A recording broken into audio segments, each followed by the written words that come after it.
empata com Jamaica e está fora da Copa do Mundo. Foice e martelo são retiradas de estátua em Kiev. Um drone atingiu um prédio comercial em Moscou na madrugada desta terça-feira, sem causar vítimas. O Banco Central deve baixar juros nesta quarta pela primeira vez em 3 anos. É agora, no Boa Tarde Mundo.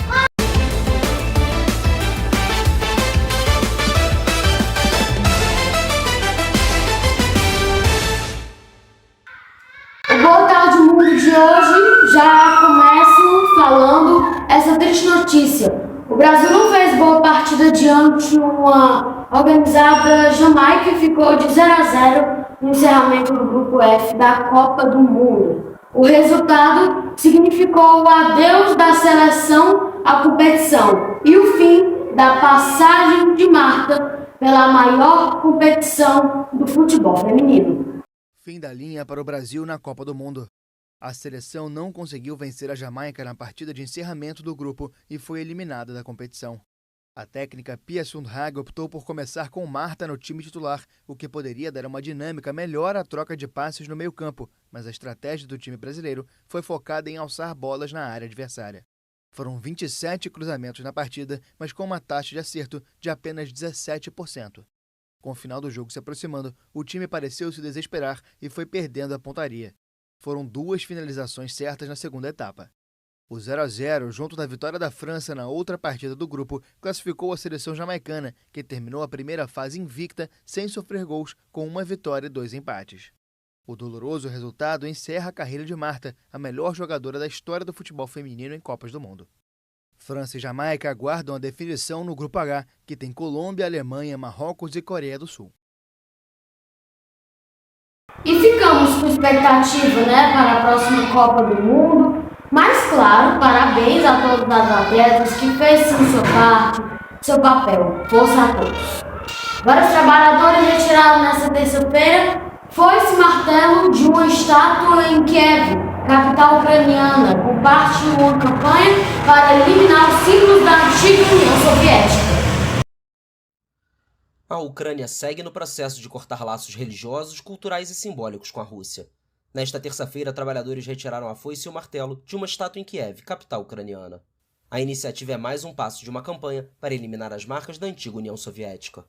Можливо, це потрібно було заміну радянського герба. Talvez o emblema da União Soviética devesse ter sido substituído antes mesmo da invasão em grande escala.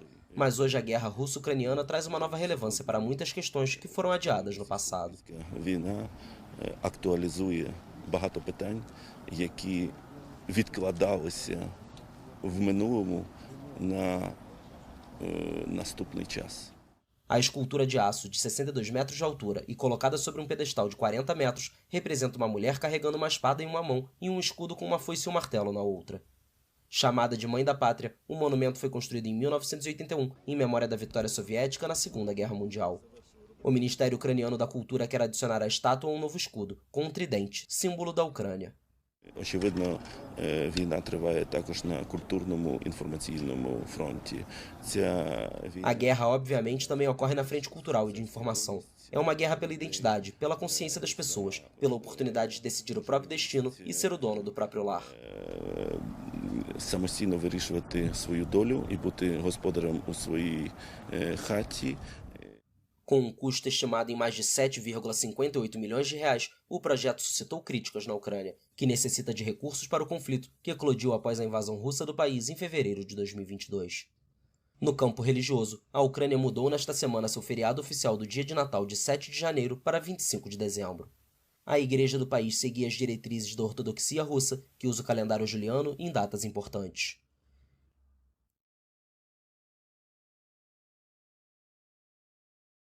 Que coisa, hein? Mudando agora de assunto, um drone atingiu um prédio comercial em Moscou na madrugada desta terça-feira sem causar vítimas, informou o prefeito da capital russa, Sergei Sobyanin. O drone atingiu as janelas da fachada do 21º andar de um dos arranha-céus que compõem o moderno circuito financeiro da cidade de Moscou.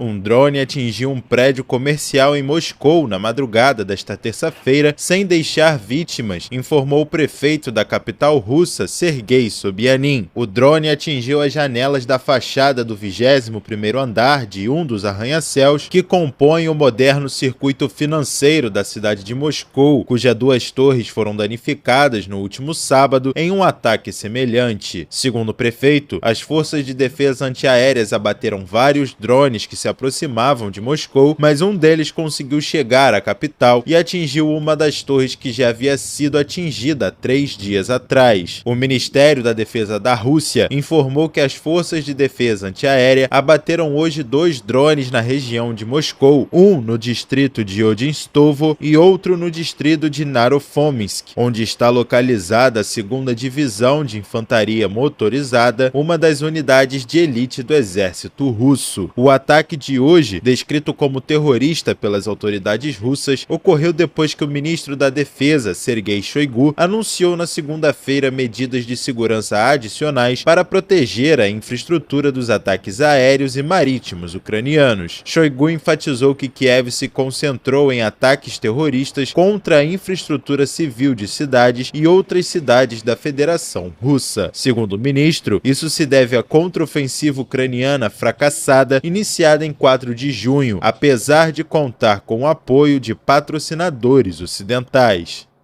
Intervalo e a seguir a STF invalida o uso de legítima defesa da ONU em feminicídios. O Banco Central deve baixar juros nesta quarta, pela primeira vez em 3 anos. O intervalo é rapidinho, já voltamos.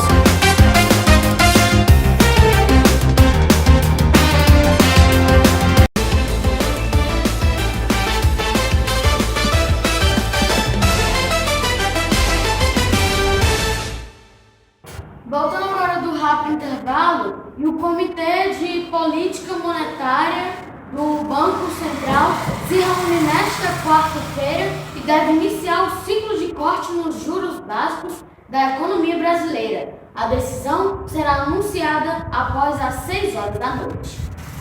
Investimento de renda fixa como Tesouro Direto tende a ter um rendimento menor que teria com juros mais elevados, de acordo com a análise do Paraná Banco Investimento. Entretanto, a renda fixa ainda é um bom investimento. Nesse caso, os papéis pré-fixados são os mais recomendados quando tem início no ciclo de uma queda de um juro. Quanto aos outros investimentos a longo prazo, os títulos indexados à inflação são uma opção interessante para garantir um ganho real, acrescentou a instituição. A reunião do Copom acontece em um momento no qual os bancos centrais dos países desenvolvidos ainda estão elevando as taxas de juros para conter a pressão inflacionária ou mantendo-as estáveis.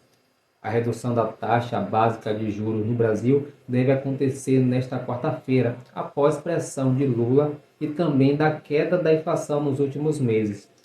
O presidente do Banco Central, Roberto Campos Neto, afirmou em maio que a estratégia da instituição foi de iniciar um processo de alta do juro mais cedo do que em outros países. De acordo com especialistas, a redução da taxa de juros no Brasil terá várias consequências para a economia. A tendência é que os cortes de juros sejam repassados aos clientes. Em junho, antes mesmo do início do ciclo de corte da Selic pelo Banco Central brasileiro, os juros médios dos bancos já começaram a recuar. Foi a primeira queda neste ano. Com juros mais baixos, a expectativa é de que comece a haver um comportamento melhor do consumo da população e também melhor dos investimentos produtivos, impactando positivamente no produto interno bruto, o emprego e a renda. As reduções dos juros também favorecem as contas públicas, pois diminui as despesas com juros da dívida pública. Em 2022, a despesas com juros somou 586 bilhões. Na porcentagem do PIB, 5,96%, foi o maior patamar desde 2017. Com o recuo dos juros, haverá uma Banco pressão Central se menor prepara de para cortar despesas na próxima e o que vai quarta-feira a taxa favorecer o básica de perfil juros, do endividamento estagnada há um brasileiro. ano em No fim do mês 13,75%, passado, o secretário do Tesouro em meio Nacional, a uma Rogério insistente Seron, demanda do governo calculou por que uma a taxa diminuição. básica de O juros movimento vai ser estivesse em definido pelo Comitê 10% de ao Política ano, Monetária, em vez o Copom, dos tais em uma atuais nova reunião de 2 13%. dias que A começa economia nesta dos terça. gastos com juros O da dívida presidente Lula tem pública pressionado as permitiria autoridades da o pagamento instituição desde que anual de assumiu o governo quase em um janeiro Bolsa para que se Família. inicie um ciclo de reduções da taxa Selic. Por inabilidade, os ministérios do Supremo Tribunal Federal, o STF, consideram inconstitucional o uso do argumento da legítima defesa de honra em feminicídios julgados no Tribunal do Júri. Marcelo Marques já está aqui conosco para detalhar. Boa tarde, Marcelo. Boa tarde, Caio. Boa tarde para todos que nos assistem. Por unanimidade, os ministros do Supremo Tribunal Federal declararam inconstitucional o uso do argumento da legítima defesa da honra em feminicídios julgados no júri popular. A análise do caso foi concluída nesta terça-feira, na sessão de reabertura dos trabalhos da Corte. Os ministros acompanharam o voto do relator do caso, ministro Dias Toffoli. Em junho, já havia maioria para considerar inconstitucional o uso do argumento. Pela decisão, a legítima defesa da honra não poderá ser usada por advogados, policiais ou juízes, de forma direta ou indireta. A proibição vale tanto para a fase de investigação dos casos, quanto para situações em que os processos chegam ao tribunal do júri. Além disso, a defesa não poderá usar o argumento e depois pedir anulação do júri popular, ou seja, o acusado não pode agir de forma irregular e depois tentar se beneficiar disso. Os ministros concluíram ainda que os tribunais de segunda instância poderão acolher recursos pela anulação de absolvições, caso estas tenham sido baseadas na tese.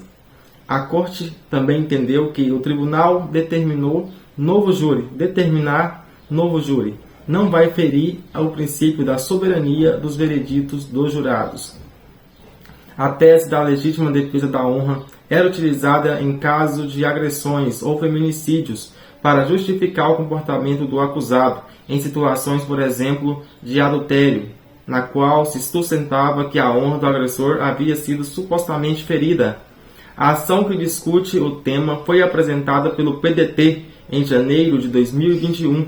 A sigla argumentou que não são compatíveis com a Constituição absolvições dos réus pelos júris baseadas na tese da legítima defesa da honra, classificada como nefasta, horrenda e anacrônica. E é isso, mais um avanço na justiça brasileira e não poderia ser diferente. Voltamos com você, Caio Teles. Obrigado pelas suas informações, Marcelo. Até amanhã, viu? Bom trabalho para você. Logo mais à noite tem Jornal Mundial. Boa tarde, mundo vai ficando por aqui. Tchau, tchau. Se Deus quiser. Até amanhã.